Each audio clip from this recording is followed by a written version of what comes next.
இக்கு தக்காளி இங்கு நுங்கு இச்சி தச்சர்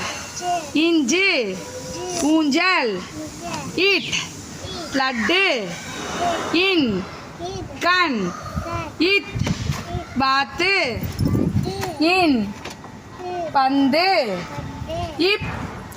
தொப்பி இம் பம்பரம் இ நாய் இர் தேர் இல் சேவல் இவ் செவ்வாழை இல் தாப்பால்